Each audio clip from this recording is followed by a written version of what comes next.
Hey guys, Kyle here.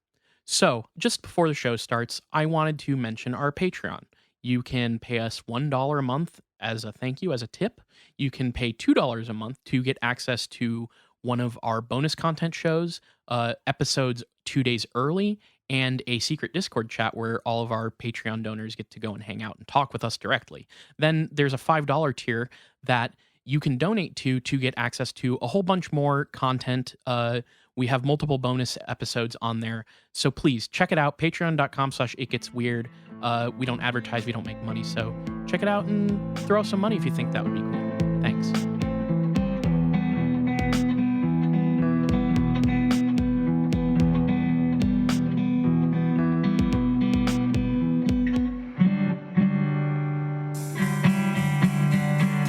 Welcome to It Gets Weird, our comedy show where we explore the unusual, the unbelievable, and the unexplained to try to make your world a little weirder.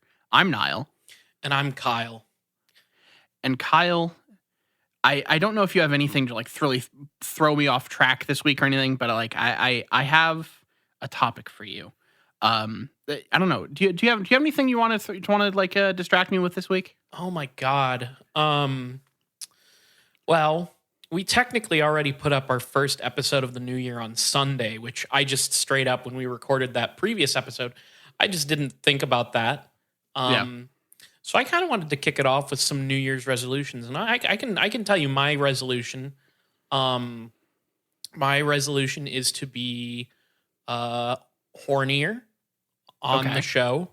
Really, just really drill down into like sex and sexual based sort of humor. Okay, just on the humor side, not in so are you going to be ironically horny or are you going to be literally horny? Well, that's the question, isn't it? Yeah. that's going to be the question, right? Yeah. That's going to be, I think, for the viewer to decide. I mean, yeah, you can look, anyone who, if you've hacked our Zoom stream, you can at least see your face. I don't have a webcam yet. Which we got to fix. Yeah, we do. That's my New Year's resolution is to get a webcam. I can't get fully sexual if I can't make eye contact with you. You understand? I know, and I honestly, this is my form of edging. This is my thing of the New Year is I'm edging you by not getting a webcam because you can't get full sexually horny without eye contact. Yeah, I know this about you. So we did live together for quite some time, so I'd walk out of my apartment, of my room. You'd walk out in the hallway. I'd walk out in the hallway, fully nude. nude. I'd walk out of my room, dick in hand, and I would kind of raise my eyebrows and sort of make the gesture with my other hand, like, "Hey, look into my eyes, real quick." And you'd be like, "Okay," and I'd be like, "Nice, good, great. That's what I needed. I'll see you in another 5 minutes." Yeah, I have what I call a reverse hat, which went under my chin to kind of block the view below the waist for you. Oh, so you weren't looking? No, I wasn't. I was keeping eye contact because I wanted to do that for you because we're friends. Oh, yeah. But I did try to keep from seeing you actually jerking off. I appreciate that, but at the same time, the entire time, part of the reason why it was so thrilling was I thought you were, paying attention to what was going on down there. I did say good job, bro. I think that is important. You gotta tell your friends and even anyone you care about. You gotta tell them they're doing a good job. Yeah, that was also a big aspect of it for me, is you always being like, "Good job, bro. Nice technique. Wow, your shaft work is so nice." And I appreciate that. And I thank you for it. And now I don't know what the fuck to do because I'm here in this new place and I can't walk out and we can't have that mutual understanding. And Elliot, my current roommate, doesn't have the chin reverse hat situation. He has horse blinders, which work for a completely different thing. He's seen everything. He really can't help but look at you then because everything else is cut off. So he has tunnel vision. Yeah. Yep. The idea of giving someone horse blinders while jerking off in front of them is if it's consensual, that's very funny. Oh, I mean, otherwise this is all it's monstrous. Consensual. Oh yeah, I know consensual. This. Oh my god! But he does have horse blinders, and he is just sort of directed. It's sort of directing his line of vision directly to my whole situation that's going on. Anyways, this bit's gone on way too long. No, you're good. See, I was letting this happen because uh, this week I do have a topic for you. Okay. But I figured I wanted to keep from scaring you too badly too quickly Oh, because we're gonna talk about some spooky stuff this week. So I wanted to let you kind of run free for a little bit, get your creative juices flowing, maybe do other juices as well. I don't know what you're up to right. below the camera angle I'm looking at you right now. And Coming. okay, I'm good.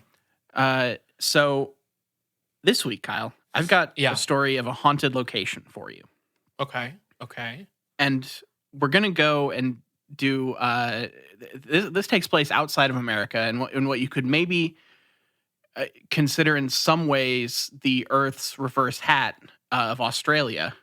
It's down Oh, under. interesting.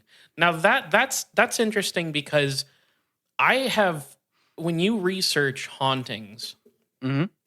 you inevitably land in the United States or in England. Yeah, jolly And old England's then got a lot of them. but then you can also occasionally, if you shift your focus a little bit, you end up in like all over Asia. I have not read an Australian haunting story before. That's new to me. Well, Kyle, have I got one for you? All Because right. today we're going to go to the small town of Junee in New South Wales, Australia, and talk about the Monte Cristo homestead. Hmm. Never heard of it. This is exciting. Yeah. I feel pretty well traveled, well researched in my hauntings, and this one I have not heard. The thing you got to know about Australian ghosts is that they do haunt in the opposite direction. Like they don't go clockwise, they go Right. counterclockwise All the because they are poltergeist down under. activity is a Yeah. totally different direction for us. Like They, when the poltergeists make the all your dishes spin around the room in Right. the middle of the air, it does go counterclockwise instead of clockwise. right, exactly. And all the ghosts there can use the C word without it having like a really negative, like misogynistic sort of charge to it. That's kind of just a common thing there. So you can also get called the C word by ghosts in Australia. I've heard. Yeah, I don't know. what in America is considered a pretty intense insult. Pretty nasty. Yeah. Yeah, down there is a bit like saying bruv, It's Yeah. sorry, I watched a Will Ospreay match last night and Oh. I am so the the only time so this is just very quick wrestling thing. Yeah. I've only ever seen him I saw him live one time and it was Same. he cut a promo. Yeah, I think you weren't there at this one. I wasn't. This wasn't the Oh Forbidden no, sorry. Door? I've seen him live twice because I saw him at Forbidden Door. Oh, okay. The time that he had a promo against Kenny, I think after Dynamite went off air, half of it was just him going bruv, bruv, Oh. bruv, bruv, bruv, bruv. And so in my head now, anytime I do anytime a British accent comes out, which mainly is when I'm playing Fortnite. I don't know why, but a lot of times Fortnite gets just a lot of bad British accents. A lot of it ends up being, calling people bruv. So that's neither here nor there. Will Ospreay's also a bit of a cartoon character. Yeah. I don't know. British listeners, is that a common thing saying bruv that much, or are we being sold a bill of goods by this Osprey character?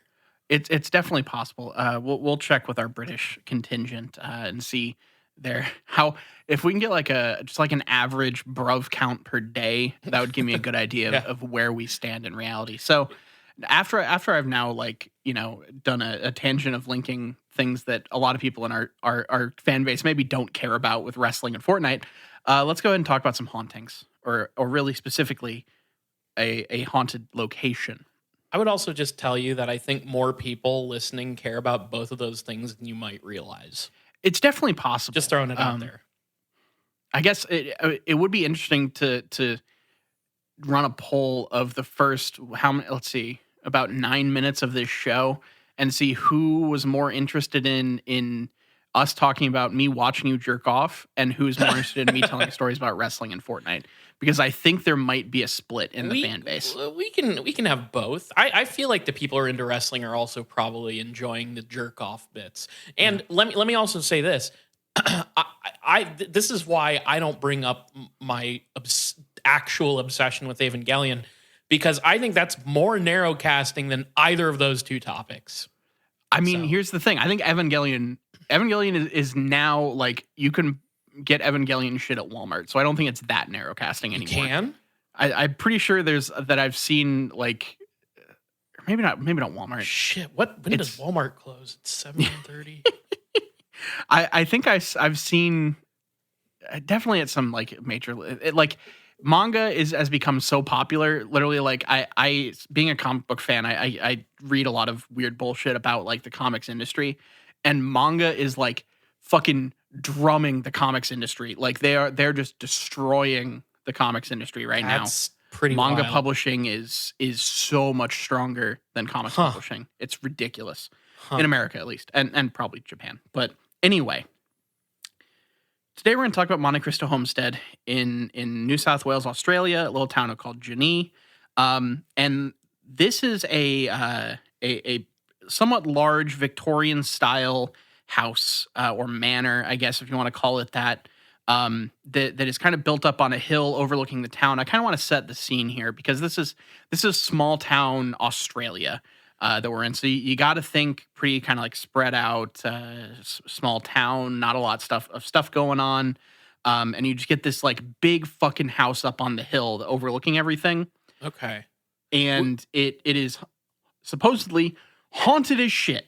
Okay, now would you say the town of Monte Cristo is more Count of vibes or Sandwich vibes? Which Well, the town is vibe? Junee, Junee or Junee, or the place. but the Monte Cristo, I do think that I would probably look at this as more of the Count variety than the Okay. Sandwich, just because it does get Victorian- into like yeah, it is kind of a Victorian style house.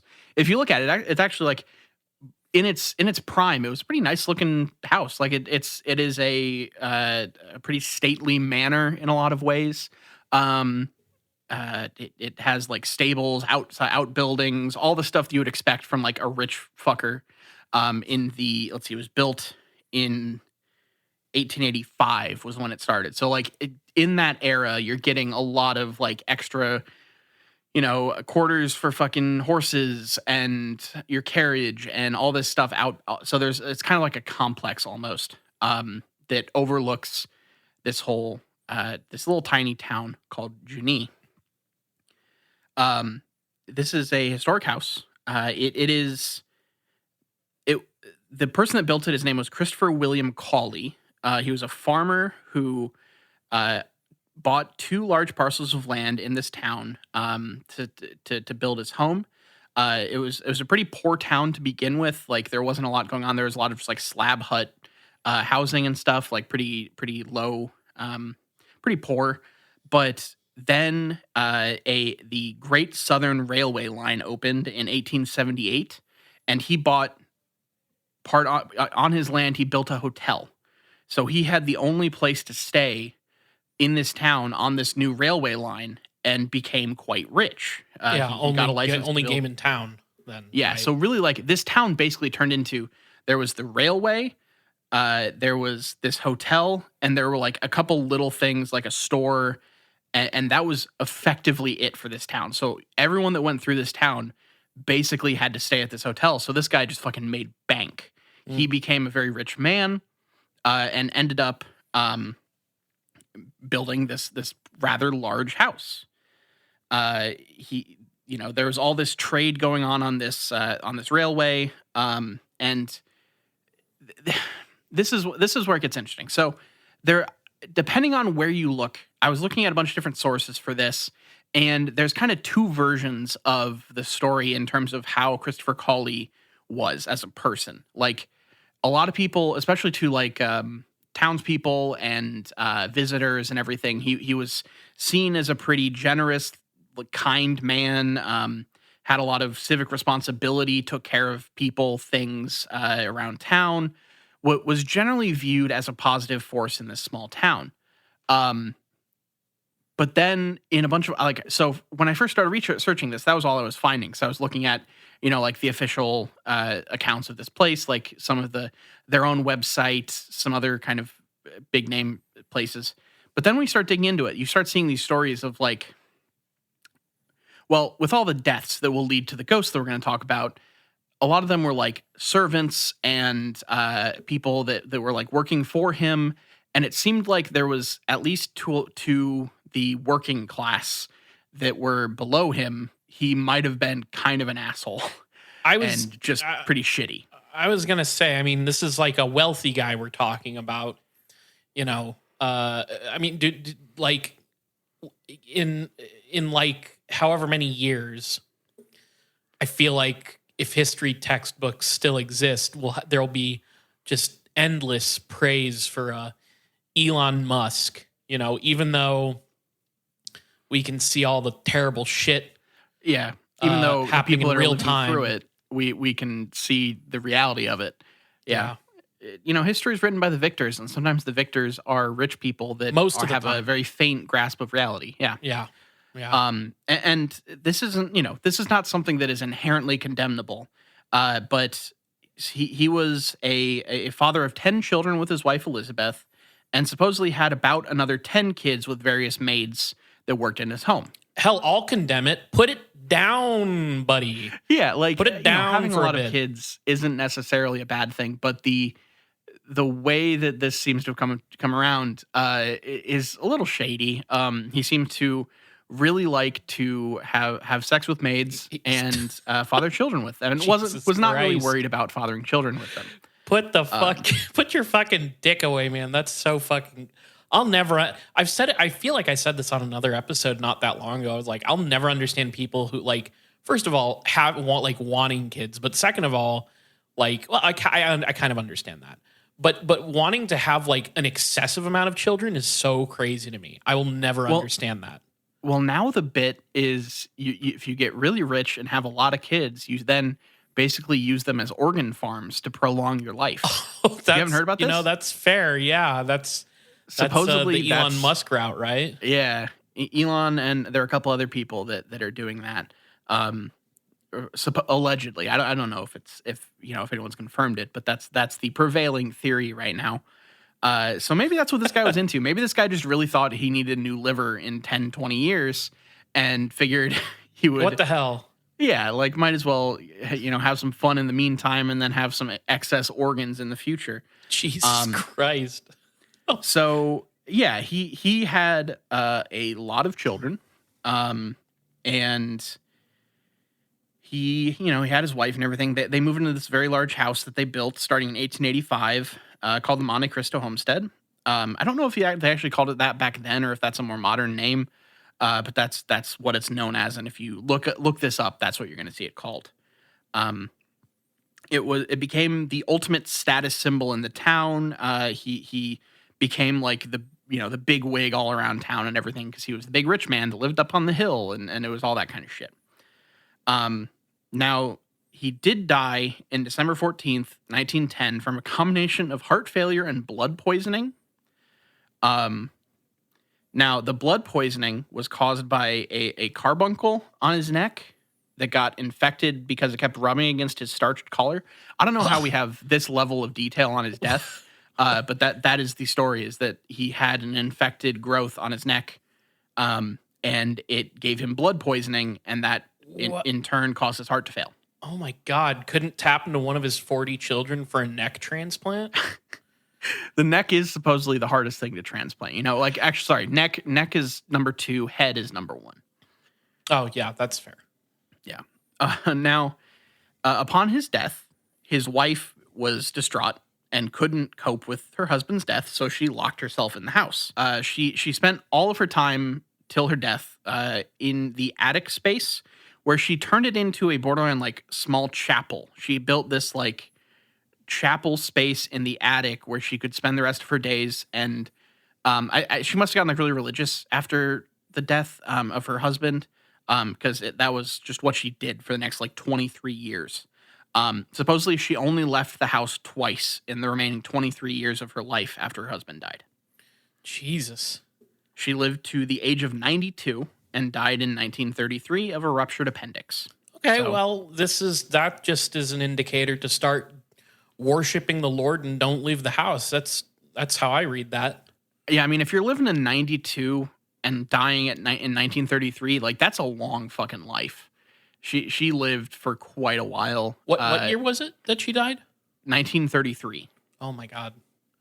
I don't know what it is, but there is something about the transition from the 19th century to the 20th century, and people like living up through that is like, I don't know. It's just so crazy to me. It's like such a fucking crazy time to like continue to be alive. Like you Yeah. start from the mid 1800s and end up near the mid 1900s or like closer to that. Like that's, I don't know, something about that has to be a wild life. 100%. Yeah. Um, so yeah, that is the story of the Crawley family. At least the broad strokes version of it. There's a lot more when it comes to why this place is fucking haunted. But let's keep going here just for a little bit. The Crawley family kept the house until 1948 when the last member left. And it just was empty for like a decade. It just was left vacant for a long time. There were several caretakers who tried to keep an eye on things, but the place just got vandalized consistently. It was just, squatters were living in it. People would come in and strip anything valuable from the house. It basically just got fucked up over and over again until it was bought for, I think I saw somewhere that it was bought for like $1,000 in 1963. Like it was Jesus. bought for very cheap because it was an abandoned, fucked up, vandalized old ass home that needed so much work to do anything. And it was bought by a couple named Reginald and Olive Ryan in 1963. Can you imagine being the people who bought this mansion on the just total cheap and going to the old abandoned makeshift chapel in there and finding the secret entrance to where all the preserved organs of his Yeah. 40 children have been left behind? She How found much yeah, money you're gonna make? they found like the black market organ room where they have like a big ice tub and a bunch of jars just sitting around Yeah. with some saws. Uh, And that's really all you can hope for is finding the is- fucking organ room. Yeah, this is the extreme version of House Flipper. Yeah, I'm waiting for the horror DLC for House Flipper where you can Yeah. make like your own Texas Chainsaw Massacre home, you know? Yeah, they put you in the telltale heart home. And Yeah. you have to flip that shit, even though you know you're going to drive your future tenants mad. Yeah. They basically just import the house from RE7 and let you just like go in and try to clean it up so you can play through the house of Resident Evil 7. Oh yeah, that would be sick. I'd live in that house probably. I'd give it a shot as long Yeah, as we there's need- no entities. Yeah, we really need to get way looser with copyright because imagine a game that was just like House Flipper, but you're trying to fix horror houses, which maybe this is that like that like crime scene cleanup game or whatever the fuck that I Yeah, think exists. the viscera cleanup detail or whatever. Yeah, that one. Because Yeah. I think they basically do everything but like they're like this house is basically the house from Halloween, and there's a lot of cheeky references and stuff, but I don't know if they go full hog. Yeah, see, the problem that you got here is you have a giant, all-devouring, evil baby monster in your hallway. You're Yeah. gonna want to get rid of that, and then maybe we can start talking, sales. Look, I want there to be as many expansions for Viscera cleanup detail as there are for like Dead by Daylight, so I can get like the church from Prince of Darkness, and then in the Ooh. basement there's just that like big vial of swirling green goo, you know? That'd be sick. It's Try like flipping slowly that leaking. place. Yeah, You're gonna Jesus. experience visions of evil. Yeah, you're gonna experience apocalyptic visions of Alice Cooper. Yes. So the Ryan family bought this place in 1963. They wanted to restore it back to its original state and turn it into a museum, which is spoiler alert. It is still in many ways actually a kind of a couple different kinds of museum nowadays. We will talk a lot about how this house is today. Before we get into the hauntings, because one of the most interesting parts about this whole story is its current state. I will get into it more in a bit, but there's a couple twists and turns that you're going to enjoy. I All can right. almost guarantee it. So yeah, the Ryan family has owned this house since the 1960s. It was bought by Reginald and Olive. It's been passed down to their children, but I believe Olive is still, at least as of the articles I was reading, which most of them were from like 2019, 2018 for reasons, which we'll get to in a bit. Olive was still alive and regaling people with stories of all of the haunted shit she's experienced in her life living in Australia's most haunted home, um, which is this is most places call this Australia's most haunted home. I don't know if there's other candidates. I think I found another couple haunted things in Australia, but this seems to be one of the more famous ones. Which is weird because it's not like super famous. Like I feel like American haunted places are more famous. Maybe just because I live in America, that's probably why. But I think it's just that like on our side, when we're up online reading about haunted places and ghosts and stuff, it's time to be asleep in Australia. True. But when Australia's their up websites and are they're down. posting, their websites are all down. When they're up and their websites come back online, Yeah. and they're all posting, it's when we're asleep and our websites go down. That's very funny. It's like everybody in America goes to bed, and some webmaster somewhere in bumfuck nowhere like checks their watch and they pull a big lever that says internet. Yeah, I tried to All buy down. something on Amazon last night at like 2 a.m. Website was fucking down. What were you doing? They said it's not American hours. You can't. You got to buy on Amazon.co.au. You know. The switch has been flipped to Australian mode. You'd better go to bed. Honestly, I think that's a great idea. I think this is a legitimately excellent idea. And I'm not even like making a joke. I think the internet in the United States should shut down at 2 a.m. Eastern Standard Time. We're basically coming up with the end of Ready Player One here, where they're like, fuck, we should turn this game off like once or twice a week, just to like make people go outside and stuff. Which honestly, I only know that is the ending of Ready Player One. At least in the movie, because I've seen the last 5 minutes of Ready Player One many times while waiting for wrestling to start. It is everyone like they take control of the whole online fucking game thing, and they're like, we're gonna shut it down on like Thursdays to make everyone go outside and live in the real world. When they say it, it sounds really dumb, but when we say it, I think it's awesome. It's really good. We're revolutionizing the world here. We're gonna turn off Pornhub at 10 p.m. and we're gonna turn off everything else at 2 a.m. What? Sorry. Can you unpack that for me? Why we're shutting down Pornhub at 10 p.m.? Well, I mean, all the porn sites will turn off a little bit earlier because after 10 p.m. it's family time and you're supposed to hang out with your loved ones and watch something wholesome. Watch like your Prince of Egypt VHS or or the Left Behind movie maybe. Sorry, at 10 p.m. Yeah. Wait. How late was your family up when you were getting together to watch your Prince of Egypt VHS and Left Behind series? Look, I might have a skewed sense of time because I typically am awake at least until midnight, even if my parents aren't. So in reality, I probably should have said about 8 p.m. But sometimes you gotta get in under the wire. I would nominate. There is a window that's like 11 p.m. to 1 a.m. where pornography can be online. And you got to get it in that window.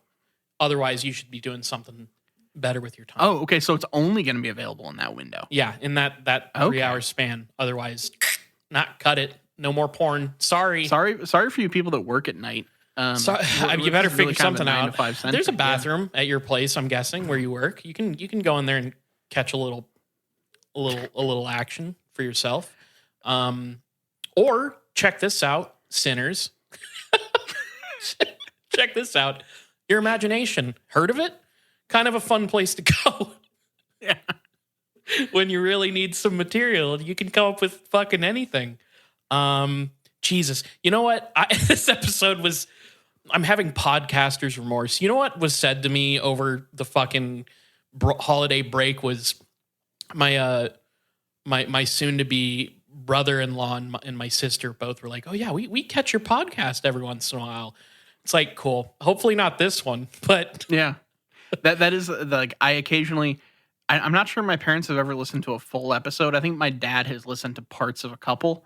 And occasionally is like, I saw the topic. Was there something really interesting? And I always just hope, okay, please don't listen to the really gross ones. Just please, like, I mean, please let none of my family have listened to like the piss episode. Dude, it's mostly me being like "Bleh, bleh, bleh, fart, jerking off, come. That's me. Like that's mostly my fault. So, Yeah. Mr. and Mrs. Niles, mom and dad, I apologize, but I've never heard Niles say a foul thing in my entire life. He's Never once. pure and innocent. It's all me, really. But I did have like multiple people recently be like, yeah, I've checked out like, I don't know, 20 episodes of your show. And I'm like, I hope they weren't ones where I said I jerk off like crazy and I can only get off when my roommate looks at me. But that's the bit I went with. Yeah, I mean that's sometimes you just have to go with it. So, we can get back to the non jerk off talk now. Yes, let us do so. So Reginald died in 2014. Great. But his wife Olive is still around. Oh, okay. They have some children, one of which is 20 to 30 or no, I think they have like, I don't know. I think it was like 2 or 3 kids. It was a modest number in comparison. that's a normal amount. Yeah. To the previous tenants. But they actually started having some experiences basically as soon as they moved in the 60s. So like the parents had stuff happen almost immediately, straight up. Like something along the lines of where was it like the second?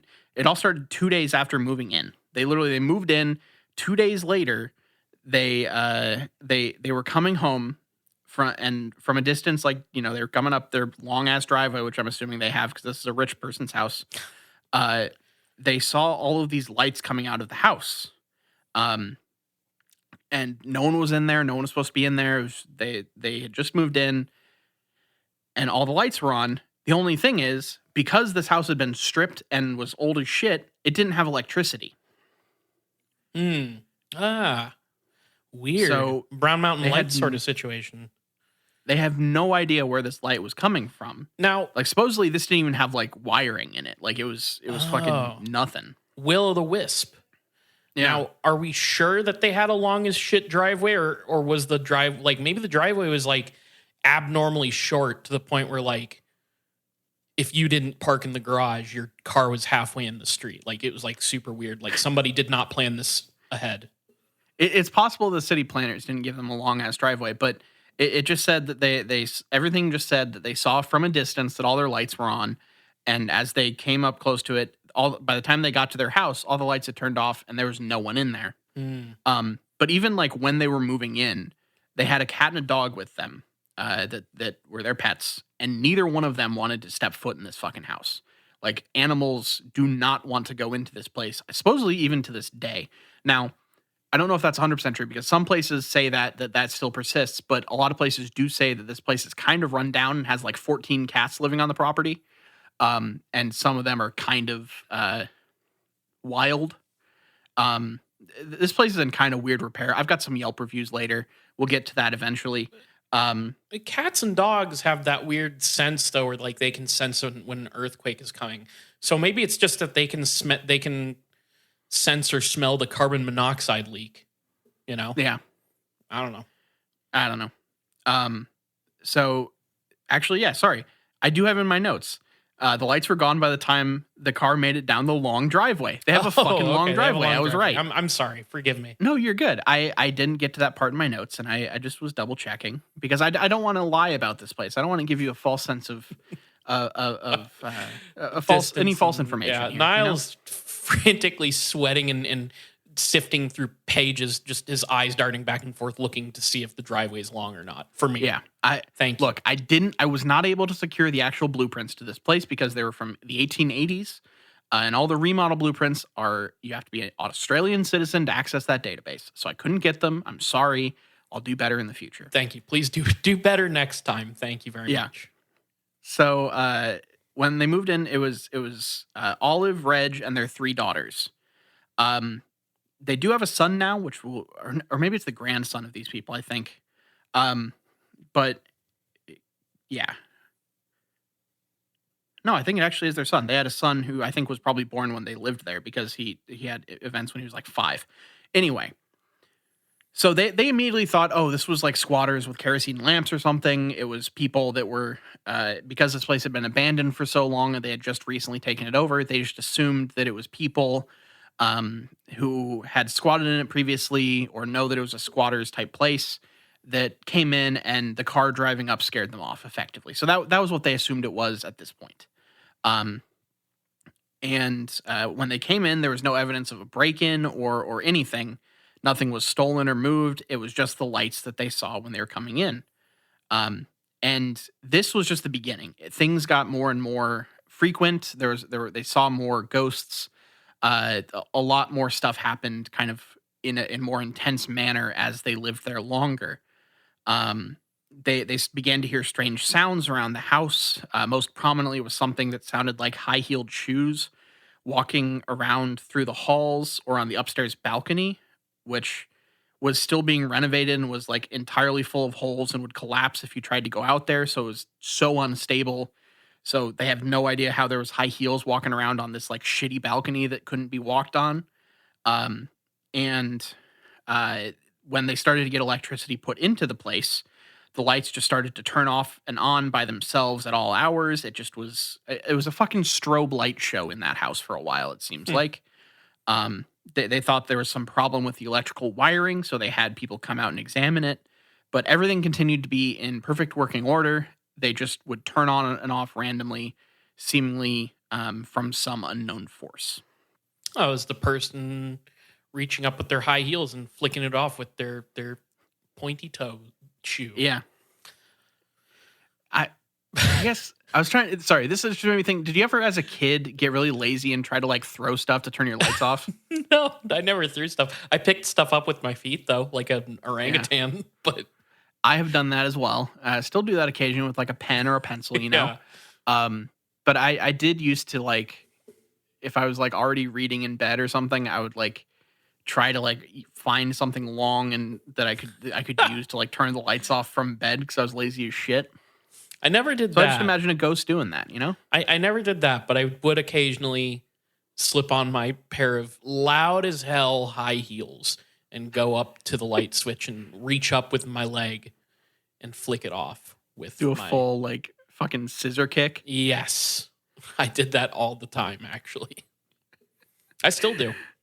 Yeah, look, I had to tell you to stop in our old apartment because you were leaving marks all over the walls. Literally breaking light switch. We had to get a new light switch every other week. Yeah. So they also would experience these very intense cold spots. Even in the heat of summer, there were a lot of instances of objects moving and paintings and framed things falling off their walls. They also would have even more intense things where unseen hands would poke them or push them or like rest their hands on their shoulders. And then eventually got to the point where they started seeing actual apparitions. So this was a process over the course of time that ended with like actual fucking seeing ghosts around the place. Interesting. Now, getting poked and prodded and stuff, ghosts take on a lot of the local culture. Typically. And I just thought of something. Yeah. And I don't know if you're familiar with this, but I was recently reminded that it was a thing. And forgive me, but this does have to do with the hole of the butt. Are you going to talk to me about sharking? I don't know what that is, actually. Oh, it's a thing. I think it's a thing that like Japanese school children do. Okay, is that what it's called? Where you take like your fingers and your hands, like hands together, and you shove them into the person's butt. Yeah. So I was exposed to that idea. Is sharking the thing where you pull people's shirts down, or is it? I don't remember. I don't know what sharking is. There's some Japanese thing for people who don't know. That's usually a thing that like younger children do, where you like put your fingers almost in like a 007 Bond, like James Bond sort of style with two or one finger. And you would get behind somebody, crouch down, and then jab up into their butthole with your fingers. I was exposed to this idea while wearing pants. But I was exposed to this idea in the Naruto manga because it happens like in the early mangas. Like Naruto fucking does that to people. And I was like, what the fuck is he doing? But I also had a Japanese neighbor when I was young, probably 4th through 6th grade, and I saw him do that shit to his brother. And I've never understood that, but it's making me think do ghosts in Japan? 'Cause Japan has such a thing with buttholes, dude. Yeah. Do you think ghosts in Japan are like poking and prodding your hole? I mean, they very well could be. I don't know. Like they're Japanese ghosts are really interesting because it feels like there's an entirely different vibe with Yeah, them than yeah. American ghosts. Where, like, yes, there are ghosts of people, but there also are all these like spirits that are various levels of neutral to like rambunctious spirits Malevolent to and downright like positive. malevolent ones. Yeah. Yeah, like it's all over the place. Um, so I So don't know. a Maybe there are trickster just like a one. bunch of like butthole poking Yeah, well, ghosts. I know that we know that the kappa reaches up into your asshole and steals your soul, or there's Yeah, the butthole ghost that has an eyeball where its butthole should be, things like that. It's not a ghost; it's a yokai, but yokai. Yeah, it's adjacent to a ghost. So, anyways, just a thought that I had. yeah. No, you're good. The most common ghost that they saw at this time was a shadowy woman in a blood-soaked dress who would appear on the balcony and look out over the balcony and then disappear. This seems to be the ghost of a maid who I will get to in a little bit. Um, but there's kind of a famous story, or a story that gets told a lot of one of the Ryan's son named Lawrence. Um, this happened when he was 5 years old. This is one of the other like major ghost sightings that they've had. Um, and this was a story that he told in an interview with the Canberra Times, but it's been copied like everywhere. This story is on like every accounting of the Monte Cristo homestead. Um, Ryan's parents were hosting a party in the ballroom of the house. And he was, he's like 5 years old at the time, so he wasn't staying up late. One of his sisters took him up to bed. And every hour, one of either the parents or the older siblings would pop their head in and check on him just to see, make sure everything's okay, make sure he's sleeping, all that stuff. And his sister, who was 12 at the time, at one point popped her head in to check on him. And when she went to do that, she saw a bearded man sitting on the end of his bed staring at him. Uh, and when the sister popped her head in, the ghost, the bearded man, turned his head to give her a menacing glare. When she looked at him, she then screamed, of course, and ran down to the party to tell their parents that there's this weird man in Lawrence's room. But when they got back up there to check on him, the man was gone and Lawrence was still sound asleep. They searched the house from top to bottom, went looking everywhere, and found nothing, found no one that matched the description of this man. She described him as a bearded old man wearing old fashioned clothes, and it is believed to be the ghost of Mr. Crowley, who the Mm. previous owner of the property, who has since appeared a number of times to other people as well. Um, she eventually told this story to Ryan when he was 13 years old. He had forgotten about it, and he remarked that throughout his entire childhood, he kind of hated his room because he felt like he was always being watched. And supposedly, to this day, he says, I never slept in the main house ever again, and I still won't. Now, I don't know if that's true because Lawrence still lives in this house, and we'll talk Mm. about that later. And I don't, What the supposedly hell? with his mom and his wife. So I don't That's know if he uh, still lives like in the carriage house or somewhere else, but it seems like that's kind of part of the story. And there's a whole bent to this that we're going to get into here. Um, because I have a question about this whole thing. go on. And to get to the question of like when these stories started coming up, there's a couple things. There are reasons why I'm somewhat cagey about all of the stories of the haunting of this place. The main one being Lawrence Ryan, also known as Lawrence Legend. Um, and you might ask, why does he have another name that sounds a little show busy? Because he is a professional daredevil and stunt performer. Okay, that's interesting. Um, he, uh, he was born in 1971. Uh-huh. He started in 1989 Lawrence Legend Enterprises and launched his career as a professional stunt performer. He says, I was born to risk my life and entertain people. Not much scares me. Hey, I grew up in a haunted house. So a lot of his whole thing is like there's such an, you know how we talk about a lot of the stories that we tell on this podcast, how there's like a pretty obvious money angle to all of these things, like whether it's Yes. conspiracy theorists or people that write books or people that Yeah. profit off of hauntings and everything. This is so they're they have Lawrence and his wife seemingly have tried to profit off of this house, which is like fine. They own the house. I don't give a shit. Like it's a haunted house. If it's haunted, have tours. Who gives a shit? But they have done so many things. I'm saving a couple things because I think it's fun to unravel them over time. Um, but the main thing is Lawrence and his wife and their mother Olive, the original like owner of his mother that moved into the house in the 1960s, still live there and give tours. This is basically a place where you can spend the night, have some meals, spend the night in a haunted house, maybe see some weird shit, see a tour, all this kind of stuff. To this day, you could book to stay in this place right now if you wanted to go to Australia. Supposedly, it's not in the best shape. It's a little run down. But there's also all sorts of other stuff around that Lawrence has seemingly been trying to do, and he and his wife. One of which is there's a stuntman museum, a Daredevil museum that Lawrence runs in the same town, called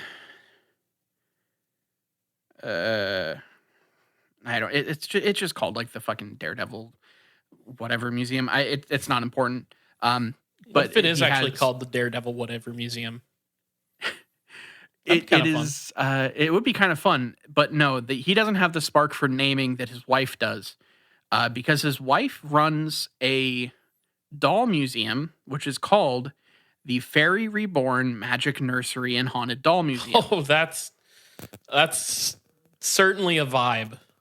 Yeah. So not only is Lawrence, running ghost tours at his house, and running this Daredevil museum that I think was started in like 2020, or maybe 2019. His wife, the doll museum started as like a doll room in the main house, but now she has started like reopening like now. Like this is like present day. It like reopened like the end of last year. Hmm. A a church that has been converted into a haunted doll and magic nursery, called the Fairy Reborn Magic Nursery and Haunted Doll Museum. This has a lot of their information can be found on their Facebook page. So if you look that up, you'll find it. It is it this place. The pictures I'm seeing are like a weird mix of like an ET statue and a bunch of dolls from like movies and TV shows and stuff, and then just like as many fucking like ceramic haunted dolls as you've ever seen. It is this strange mix of like modern pop culture and theming and just like weird old dolls. And they straight up on their Facebook page, there are multiple posts of people just like quote unquote donating to the museum by like leaving boxes of dolls outside this church.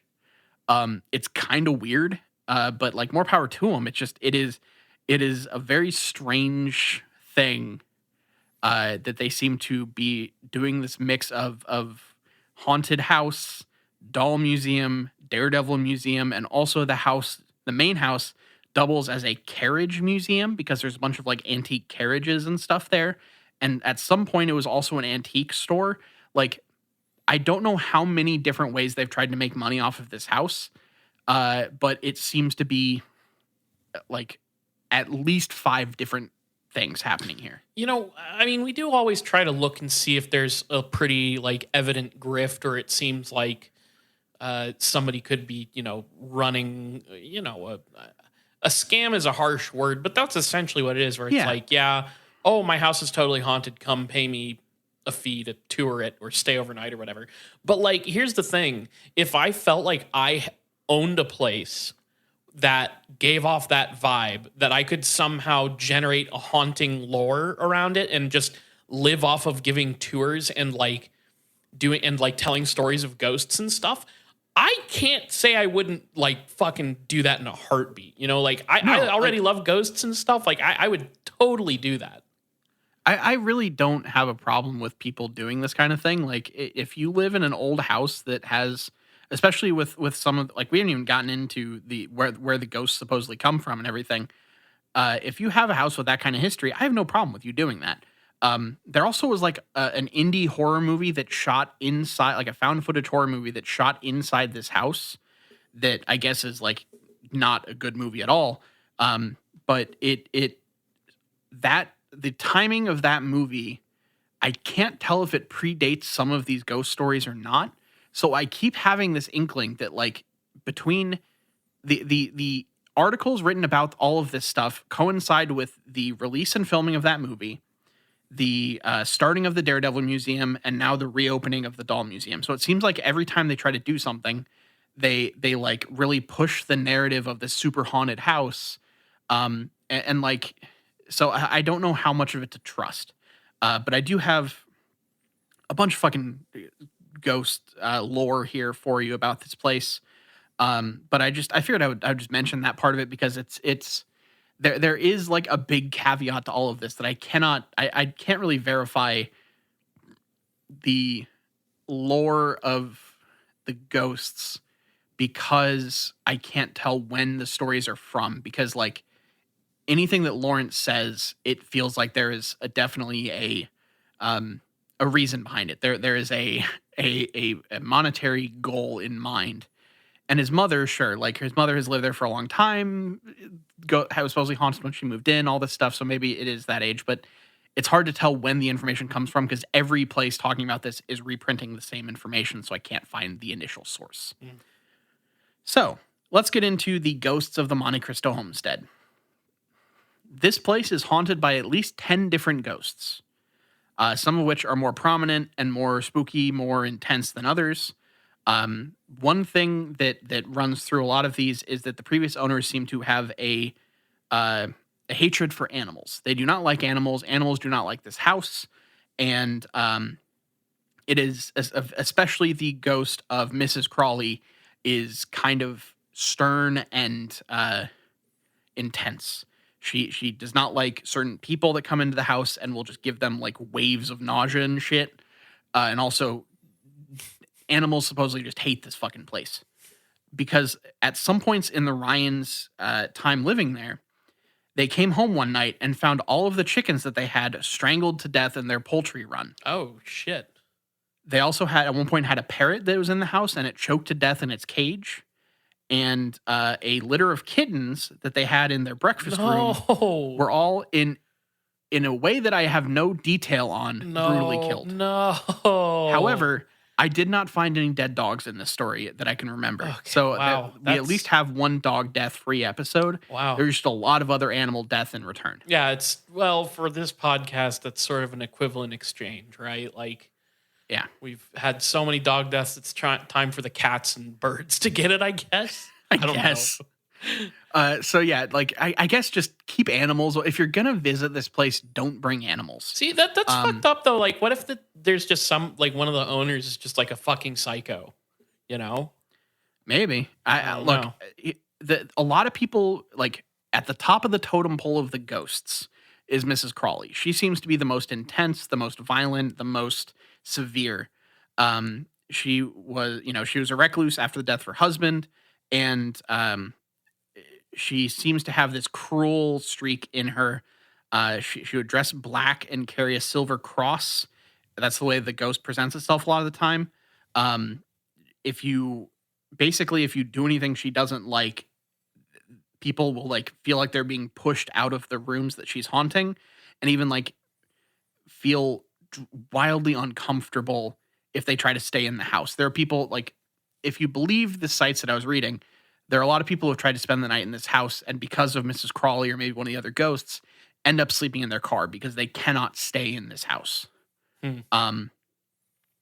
People have reported a lot of like weeping noises and like just a lot of sounds of a very unhappy woman haunting this house, along with all of the very cruel nature of judgment that comes with Mrs. Crawley.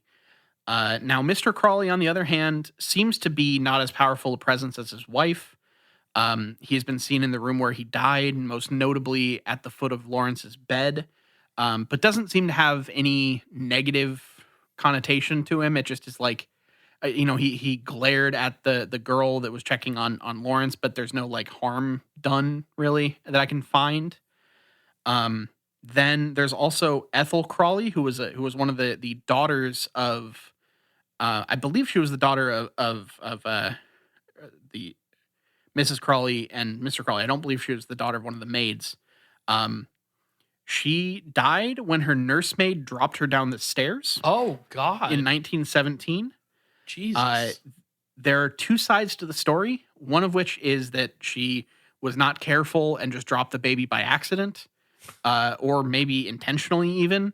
But the nursemaid claims and like swore for as long as she was asked, like that there was this like unknown invisible force that shoved her and caused her to drop the baby down the stairs and kill it.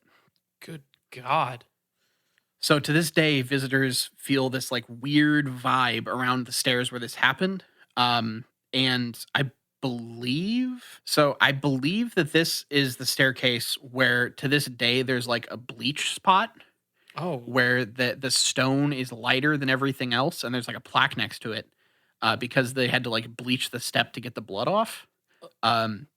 So that is a thing you can actually I can confirm there is a spot on these stairs that is lighter than the rest, and that is the supposed story behind it. Oh God. That's That's terrible. That's Yeah. fucked up. And then another kind of a lot of these are going to be tragic. These people seem to be very cruel to their servants and their hired help. So not a lot of fun, goofy shit ahead.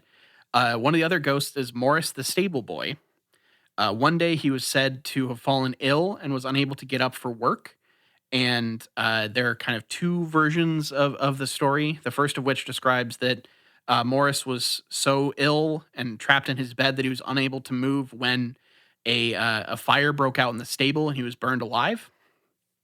And then the second, more sinister version is that the family, upon seeing a servant not working and thinking he was like faking being ill so he didn't have to work, set the stable on fire and killed the boy in his sleep. They thought that he was going to, they were calling his bluff, and the boy would just kind of leap out from the building and, be able to prove that this was just a slacking worker. But instead, he was burned to death, and now supposedly you can hear his screams in the stables if you are there, especially at night. Ooh, he was actually sick, wasn't he? Look, I can't guarantee an answer for that, but it seems like, yeah, he seems like... No, this is what they're saying after they've lit the fire. Oh, yeah, so we might need a new stable boy because he seems like he might have been actually sick. He might have actually been ill with the humors or whatever. Yeah. What year was it? 19... it was in the, probably the early 1900s. He was ill with tuberculosis. Ooh. Whoops. It's possible. There's also the ghost of one Harold Steele. Now, this is the son of one of the maids, also rumored to be the illegitimate son of Christopher Crawley. As a very young boy, Harold was involved in a carriage accident and sustained a very serious head injury, which caused him to be a bit. He had mental issues. So this was not a funny carriage situation. No. Okay. This is he had disability after sustaining a massive head injury and developed an aggressive personality because of this. And in order to control him, his mother chained him up behind the house in the dairy pantry. And Harold is said to have lived there for 30 years. Okay, I'm going to give you a couple minutes to put something funny in front of me so I can run with it. But you go ahead and keep going. Look, we got to get through the spooky ghost shit. This is unfortunately going to be a lot of a rich person in the late 1800s to early 1900s abusing and possibly killing their staff. Right. That is the story of the Crawley house. This is the story of a lot of ghosts at this time around the world. Yeah, like this is a lot like some of the other stuff we like. You've done a couple stories in America with like servants that have died, and there's a lot of like people having children with the maid and the wife finding out and all this shit. Yeah. And this is just it's all in that vein. Another one So of if you don't want tragic death, maybe skip ahead to the big question. So he would scream and howl in this dairy, and would be kind of poked and prodded by all the town's children. Jesus. Yeah. And when his mother died, Harold was left there chained up, and eventually he was confined to a mental institution where he died soon after. And supposedly you can still hear him screaming in the dairy pantry. Yeah. Great. So you're not going to want to get up and have a bowl of cereal at this place, is what you're saying. You're going to want to go into the box dry. You can get a bowl of cereal and have it in the kitchen, but don't hang out in the dairy pantry, because like the dairy is like a separate room that I'm probably is like it's chilled or some shit. I don't really know the specifics of a turn of the century Australian dairy, but it seems like it's a separate space that he lived in and suffered in effectively. Nice. Then there's another one who's just another ghost that's just known as the pregnant maid. This will be good. Supposedly pregnant by Christopher Crawley. Of course. She committed suicide by throwing herself off the top veranda of the building. Great. And sorry, hers is the blood that stained the step on the front of the house. Oh, okay. Not the child's. The child was in interior steps. This is exterior steps. And her ghostly presence is said to hover around the exterior of the building up on the veranda. A lot of people think that this is the ghost that they heard on the balcony with the high heels. That this is that ghost. Okay. Now, when did they invent high heels? I mean, there were high heels in like the Victorian era. Were there? Okay. Like, men used to wear high heels in the 1700s. Okay. And shit. I don't know anything about that, but I trust you. Yeah. There's a whole thing like of anytime someone brings up like gender roles, people love to go back into like 100 years ago and talk about how pink was a manly color and high heels and wigs were worn by men because it is a symbol of class and high society and shit, which is great. Gender is a fucking construct that's bullshit, but that's why I know that for sure. This is why I strap on my stilettos and I shut the lights on and off at my house with my feet. Strap on your stilettos and ask me to put on my reverse hat. I know. Yep. So Jack Simpson is one of the other ghosts. Now this is actually a more modern one. Jack Simpson was murdered in this house in 1961. He was one of the many caretakers who was taking care of this house after it was left vacated by the Crawley family in 1948. And he was at the house one night in 1961 when he opened the door to an unexpected visitor and was shot at point blank range.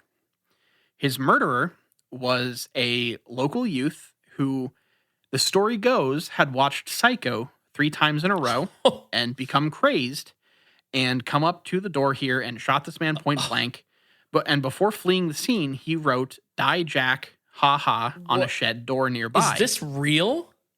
Supposedly you can still see those words etched on the shed door to this day if you go visit this place. You don't have like an article like, "Child crazed by Hitchcock's Psycho fucking murks a man," You can find, like, it's in a lot of articles that I can't give you a primary source of it exactly, but it is in like every list of ghosts. Yeah, and to be fair, there is that sort of like 30 to 40 minute interval where you're supposed to sort of sequester yourself to a room alone after watching Psycho, so you can get all that sort of energy out of your body, and you don't end up killing anybody. You just scream in a room alone because the movie.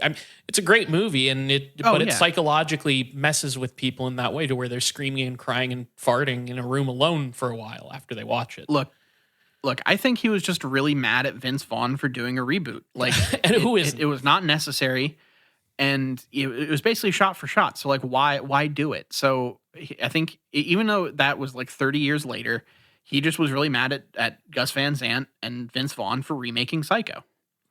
And I also think he was trying to write the Jack and just was like a German, you know? Okay. All right. Yeah, that's probably what it was. It was die Jack Yeah. die, the Jack the. Yeah. I love it. Yeah, like that is basically all of the fucking ghosts that haunt this place. Like there are like 10 different ghosts. I think there's like a couple others that are like unnamed that are supposedly just like maids and people from the house, but those are the named ones that people can point to. You can supposedly see quite a few of them. There also are like if you go online, you can find pictures where people have taken photographs in the house while they were visiting, and like some people will appear in reflections of on like picture frames and stuff. Like there's a lot of kind of ghost photography in this place as well, that raises a lot of questions on validity and everything. But there's basically just like a smorgasbord of ghost shit in this house if you want to go check it out. But also I've heard that the don't expect a good meal when you go there. A lot of people say it's just like boiled chicken and vegetables, and kind of sucks. So look, book your trip with caution, but you might see some weird shit if you go here. I'll stop at an Arby's before I Yeah. stay the night there. Now there have been quite a few ghost shows that have visited this house. It's been on Scream Test, Ghost Hunters International, My Ghost Story, and a lot of other places. There is an independent horror movie called Moore House from 2007. Or sorry, the it started production and stuff in 2007. It came out I think in like 2011 or 12. That you can find online. You can watch this house. You can watch this movie if you want. MUIR House. Supposedly it's just a found footage horror movie that is shot inside this house and tells a lot of the stories that I've told you. So this is my other kind of thing that I'm trying to figure out is how much of this story was around before this movie, and what did maybe this movie cause to come into being. I can't figure it out. So it's a little tough to say. It's one of those things where like I feel like you'd have to somehow travel to Australia and speak to like a local historian. You know, like you'd have to ask or somebody. At least dig into like the microfiche archives, you know, and see if I can find like, you know, the story about Jack Simpson getting shot point blank or some shit. Like, can I verify any of these things? Because a lot of this stuff is just like it's vague. Like there for all of these different ghosts, I couldn't find, other than the one that Lawrence has talked about in interviews, a lot of firsthand, hey, I went here and saw this ghost. It's a lot of these are the ghosts that are at this house at Monte Cristo Homestead. It's the ghosts that are there are these 10 different things, and here's their horrifying backstories. But there's not a lot of firsthand accounts of, hey, I was here and saw this ghost. Yeah. So I struggle with it. It's also like I remember when I was doing the oh shit, I did the episode of The Haunting of that like country nightclub. Yeah. And I had to like find a person who like wrote about the events and linked to another website that was like a historical society from the area where they collected like information about the murder that was supposedly what resulted in one of the hauntings. And then like, but then it turned out like all the popular versions of the story had gotten a bunch of details of the murder wrong and all this stuff. I had to, I mean, sometimes you just have to hunt your ass off, and sometimes you don't find anything at all, you know? Yeah. I found a lot of recountings of the same information. Right.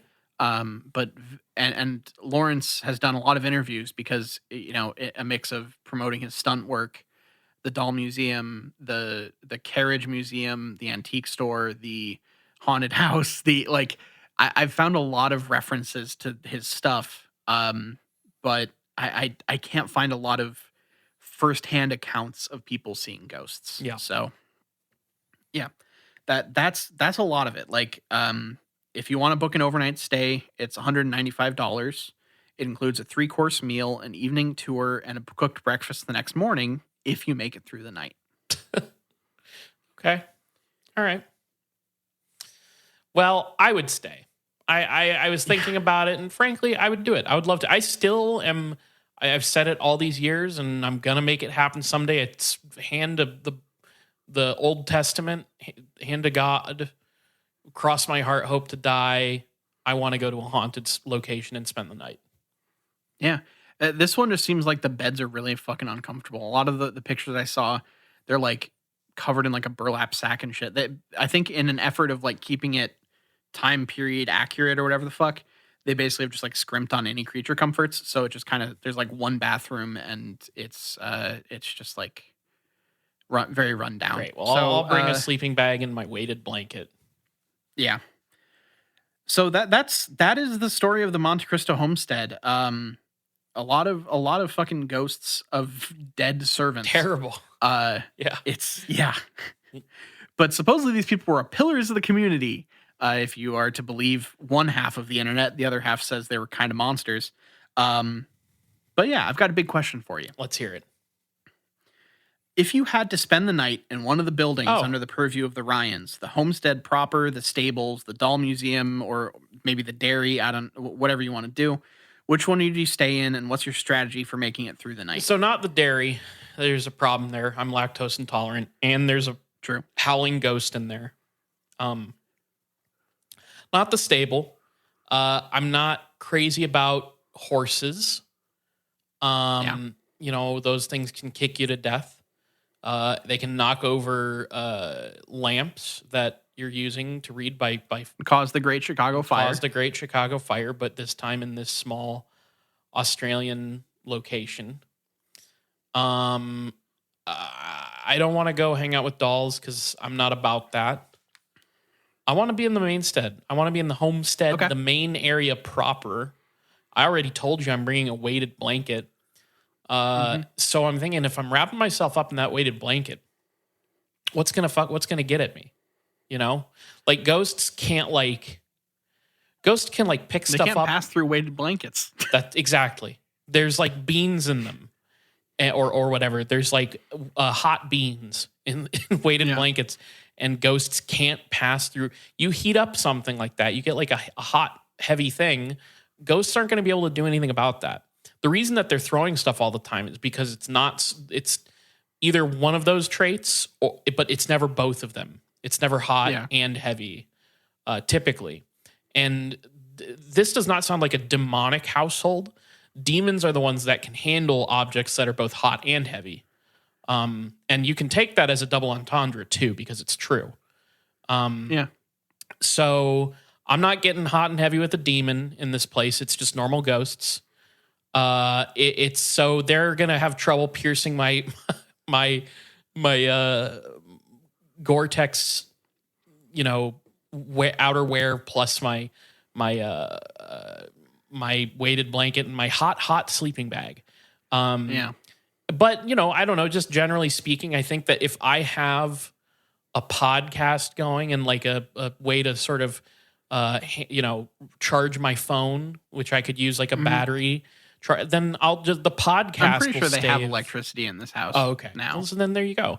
The podcast will stave away the ghosts. The ghosts will end up. They'll come into the room and be like, "Oh, I'm going to scare the shit out of this guy," but then they'll hear like, "Oh, well, what's he listening to? Oh, that's interesting," and they'll just kind of stop and they'll listen, and then we'll all just fall asleep under our hot, heavy blankets, and it'll be easy. See, I think I am going to choose the doll museum because it's filled like not only does it have it has like the haunted doll type things, like it's got the old ceramic dolls, but also has like a statue of E.T. and like pop culture shit, like Doctor Who statues and shit. So I feel like there's a decent mix of heroes and villains in there that I think will once I'm asleep, we'll go kind of Toy Story, Small Soldiers, whatever you want to call it. And there might be some sort of like battle between them, amongst them, but you'll sleep through it. You'll kind of like Mr. Magoo through you'll like get up and sleepwalk and Mr. Magoo your way through all the pop culture battles happening around you. Yeah, I think that like there's part of the whole thing of like them actually being alive is that they don't want people to know they're alive, so they will go out of their way to make it so I don't notice their shit. So maybe a fucking like maybe a fucking Buzz Lightyear will get their head blown off in the middle of the night, but I won't notice it because in the morning I'm not gonna be paying attention to every little doll, and they'll hide it in the back behind a bunch of fucking like it from like Pennywise from It dolls and shit, like Stranger Things kids and whatever the fuck, and I it just won't phase me, Okay. Okay. So I like think that. especially if I like sleep near the more like pop culture ones, they'll ward off the haunted dolls Right. for me. Sleeping next to all the hero dolls, and then the villain dolls are on the other side of the room, so that they already sort of have like a, I don't know, like a front that they can sort of protect. I don't know if that's the right word for it, but they'll No, you're on point here. cool. Yeah, I like it. I like it. Sound strategy. I'm gonna sleep with the ghosts, and you're gonna have a battle happen. You'll never know anything happened. Yeah, it's gonna be great. Amazing. So, yeah, I think that's the episode for this week. Do you want to take care of some business? Sure thing. If you want to find more of us, you can follow us on Twitter at IGW Podcast. You can follow us on Facebook.com/ItGetsWeirdPodcast. And we're on all your favorite podcatchers from Stitcher to Google Play to Apple Podcasts to Spotify. If you listen to podcasts somewhere, look up It Gets Weird and we're probably there. Check out twitch.tv/itgetsweird, where we stream most weekends. We got back into it recently with this last holiday weekend, and we're going to continue to play some games. So come check us out. You can email us at itgetsweirdpodcast@gmail.com as well. We love your emails. We also have been getting some interesting ones that we can't read out on the show. So please send us more emails that we can actually read out to everybody. Fun ones. Yeah, fun emails. Please, yeah. I don't want to. I'm not going to say no. Like, you can tell us creepy stories or whatever, but we got a couple of emails that I wouldn't feel comfortable reading on the show. So please keep it. I don't know. You're all out there and you're reasonable. You know what I mean. Patreon.com/itgetsweird. We have a $2 tier and a $5 tier. At the $2 tier, we are watching the X-Files and talking about it on the show called It Gets Weird TV. And every other week, you're going to get that bonus show at the $2 tier.